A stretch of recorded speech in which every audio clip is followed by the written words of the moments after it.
ನಮಸ್ಕರಿಸುವೆ. ನಿಮ್ಮೆಲ್ಲರಿಗೂ ಶುಭವಾಗಲಿ. ಧರ್ಮ ಭೀಮಾದಿಗಳೇ, ಕುಶಲವೇ?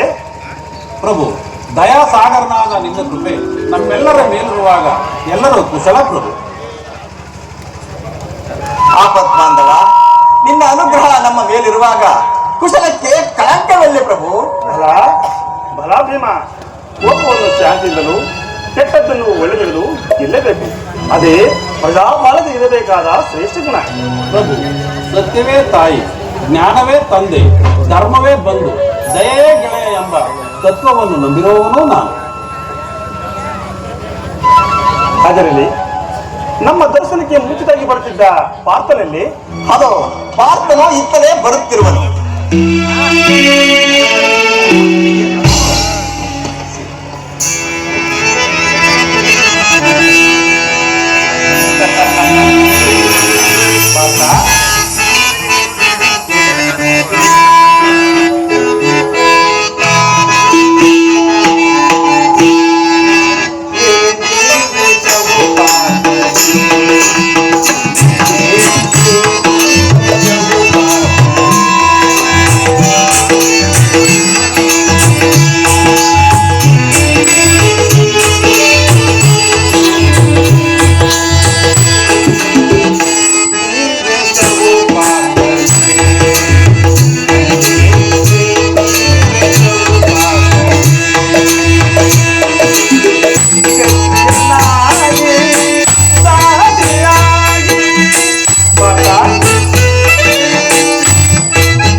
ಇದೇನೆಯ ಪಾಠ ಈ ವೇಷ?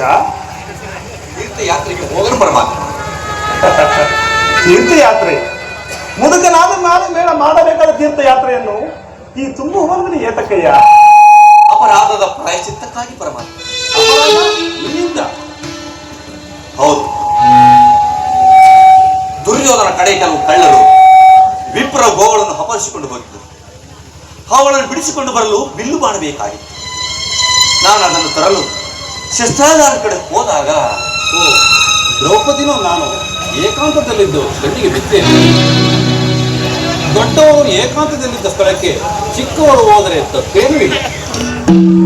ಚಿಕ್ಕವರು ಏಕಾಂತದ ಸ್ಥಳಕ್ಕೆ ದೊಡ್ಡವರು ಹೋಗಬಾರದು ಅಲ್ಲಿಗೆ ಧರ್ಮರಾಯ. ಹೌದು, ಅದು ಅಲ್ಲದೆ ನಾವು ಅಲ್ಲಿದ್ದದ್ದು ನಿನಗೆ ಗೊತ್ತೂ ಇರಲಿಲ್ಲ. ಆದ್ದರಿಂದ ನಿನ್ನ ತಪ್ಪು ಏನಿಲ್ಲ ಪಾರ್ಥ. ನೀನು ತೀರ್ಥಯಾತ್ರೆಗೆ ಹೋಗಬೇಕಾಗೂ ಇಲ್ಲ. ಕ್ಷಮಿಸಣ್ಣ, ನಾನು ಹೋಗಲೇಬೇಕೆಂದು ನಿರ್ಧಾರ ಮಾಡಾಗಿ.